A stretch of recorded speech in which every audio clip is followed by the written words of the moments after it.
মহান বিজয় দিবস উপলক্ষে হৃদয় একাত্তর নামে একটি অনুষ্ঠান হলো, যেখানে আমাদের জাতীয় নেতৃবৃন্দ ছিলেন, কমিউনিটির সর্বস্তরের মানুষ উপস্থিত ছিলেন। সবাইকে বিজয়ের শুভেচ্ছা এবং প্রবাসে দেশবাসী যারা আছেন দেশে বিদেশে সবাইকে বিজয় দিবসের শুভেচ্ছা। 1971 সালের মহান মুক্তিযুদ্ধে 30 লক্ষ মানুষ, 3 লক্ষ মা বোন যারা সব্রম দিয়েছেন তাদেরকে শ্রদ্ধাভরে স্মরণ করি। বীর মুক্তিযোদ্ধাদের স্মরণ করি। জাতির পিতা বঙ্গবন্ধু শেখ মুজিবুর রহমানের নেতৃত্বে একটি পতাকা, মানচিত্র, একটি ভূখণ্ড আমরা পেয়েছিলাম। সেই ভূখণ্ড আজকে যারা পরাজিত শক্তি তারা খামচে ধরেছে। এদের বিরুদ্ধে আমাদের রুখে দাঁড়াতে হবে। সমস্ত বাঙালিদেরকে, মুক্তিযুদ্ধের সপক্ষ শক্তিকে এগিয়ে আসার জন্য এই আগামীর যে যুদ্ধ, এই যুদ্ধে আমাদের জিততে হবে। বাঙালিদের সেই যুদ্ধে আমাদের জিততে হবে। তরুণ প্রজন্ম এগিয়ে আসবে আমি বিশ্বাস করি।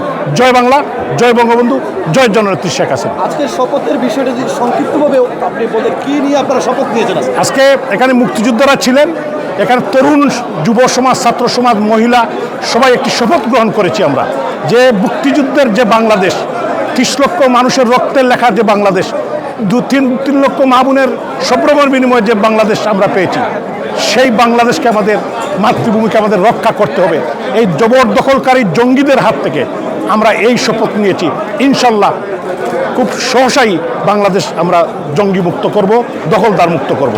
আপনারা জানেন যে বাংলাদেশে মহান মুক্তিযুদ্ধকে নিয়ে বর্তমান সরকার এবং বিশেষ করে বিএনপি, জামাত এবং 71-এর পরাজিত শক্তিরা যেভাবে মুক্তিযুদ্ধের শহীদ, মুক্তিযুদ্ধ নিয়ে এবং বুদ্ধিজীবী দিবস নিয়ে যেভাবে বিতর্কিত করছে, আসলে আজকের যে অনুষ্ঠান, এখানে তরুণরা সমবেত হয়েছে, নানা বর্ণে নানা ধর্মের মানুষ সমবেত হয়েছে একটি কারণে, তারা এই দেশকে হৃদয় দিয়ে ভালোবাসে।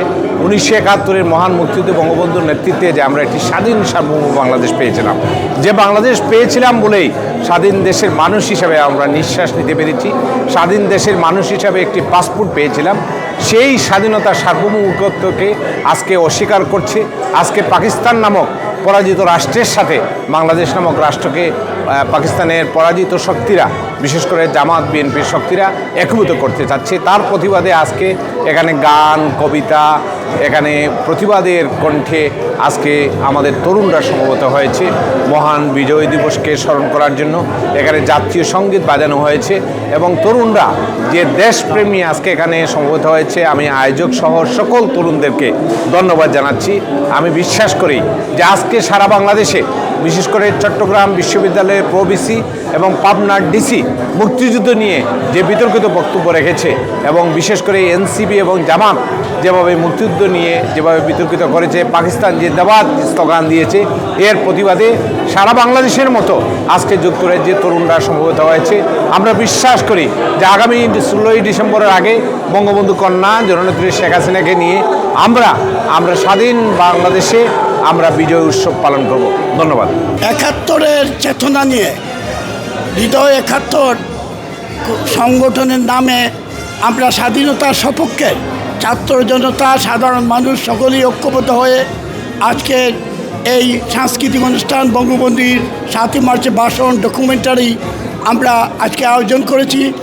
হাজার হাজার মানুষ এইখানে এসেছেন, সফল সভা হয়েছে। সকলেই গান, ডকুমেন্টারি এবং বক্তব্যের মাধ্যমে দৃঢ় প্রত্যয় ঘোষণা করেছেন অচিরেই রাজাকার আল বদরের ফাদার ইউনূসের নেতৃত্বে যে সরকার প্রতিষ্ঠা হয়ে মুক্তিযোদ্ধার চেতনাকে নস্যাৎ করে দেওয়ার ষড়যন্ত্র করছে, তাকে উৎখাত করে বৈধ প্রধানমন্ত্রী, মাননীয় প্রধানমন্ত্রী জননেত্রী শেখ হাসিনাকে আবারও বাংলাদেশে প্রধানমন্ত্রী হিসেবে নিয়ে আসা হবে এবং তখন উনি এসে তত্ত্বাবধায়ক সরকারের মাধ্যমে বাংলাদেশের নির্বাচনের মাধ্যমে জনগণের হাতে ক্ষমতা দিবেন।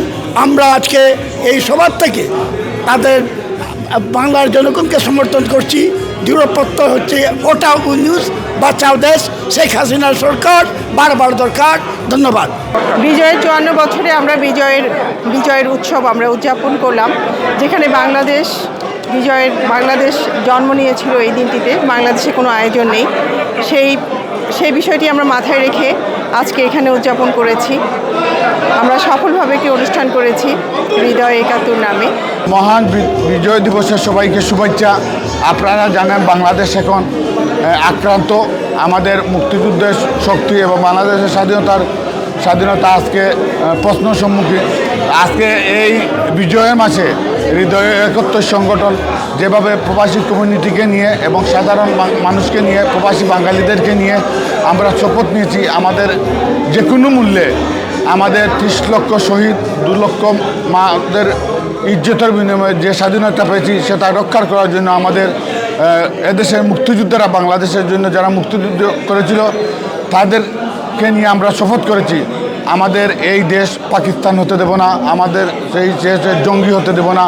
আমরা শপথ নিয়েছি আমরা যতদিন পর্যন্ত এই সুৎকুর মহাজনের কাছ থেকে এবং এই জঙ্গিদের কাছ থেকে বাংলাদেশ মুক্ত না করতে পারবো ততদিন আমাদের আন্দোলন চলে যাবে। জয় বাংলা, জয় বঙ্গবন্ধু। সবাইকে বিজয় দিবসের শুভেচ্ছা। আপনারা জানেন আজকে বাংলাদেশ জঙ্গিদের দ্বারা আক্রান্ত, বাংলাদেশ স্বাধীনতা বিরোধীদের হাতে চলে গেছে। এই দেশকে যারা ধারণ করে না, যারা বঙ্গবন্ধু এই দেশকে স্বাধীন করেছে, যার নেতৃত্বে এই দেশ স্বাধীন হয়েছে, আমরা লাল সবুজের পতাকা পেয়েছি, তারা এই বঙ্গবন্ধুকে মানে না, স্বাধীনতা মানে না, মুক্তিযুদ্ধ মানে না, বিজয় দিবস মানে না। আমরা নতুন প্রজন্ম, আমরা এখান থেকে শপথ করতেছি এবং প্রবাস থেকে আমরা একত্রিত হয়ে শপথ করেছি এই বাংলাদেশকে আমরা এই শকুনদের থেকে উদ্ধার করব। আমরা তরুণরা এই দেশকে স্বাধীনতার শক্তিতে বলিয়ান হয়ে এগিয়ে যাব। এই বাংলাদেশটা স্বাধীনতার পক্ষের এবং বঙ্গবন্ধুর স্বপ্নের বাংলাদেশ বিনির্মাণে আমরা একত্রিত কাজ করে যাব, আমাদের যুদ্ধ চালিয়ে যাব। ধন্যবাদ।